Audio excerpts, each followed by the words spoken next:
અમદાવાદનું ફેમસ એવું શિયાળાની ઠંડી ઠંડી ઋતુમાં ગરમ ગરમ ખાવાની મજા આવે એવું ગાજર હલવા સિઝલર રેસીપી આજે આપણે બનાવવાના છીએ।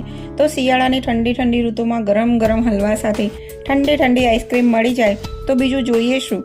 ગરમ સિઝલર ટ્રેમાં આપણે ગાજરના હલવાને ઉપરથી ફેલાવી લેવાનો છે। ગાજરના હલવા ઉપર આપણે વેનીલા આઈસ્ક્રીમ મૂકી દઈશું અને તેની ઉપર તમારા મનપસંદ ડ્રાયફ્રૂટ્સ તો ઉમેરી દેવાના છે। તેના ઉપર ગાર્નિશિંગમાં આપણે ઉપરથી કેસર સિરપ ગાર્નિશ કરી લઈશું। ગરમ ગરમ હલવા સાથે ઠંડી ઠંડી આઈસ્ક્રીમ ખાવાની ખૂબ જ મજા આવશે। તો તમે પણ આ શિયાળામાં આને જરૂરથી ટ્રાય કરજો, ખાવાની ખૂબ જ મજા આવશે અને બધાને જરૂરથી પસંદ આવશે।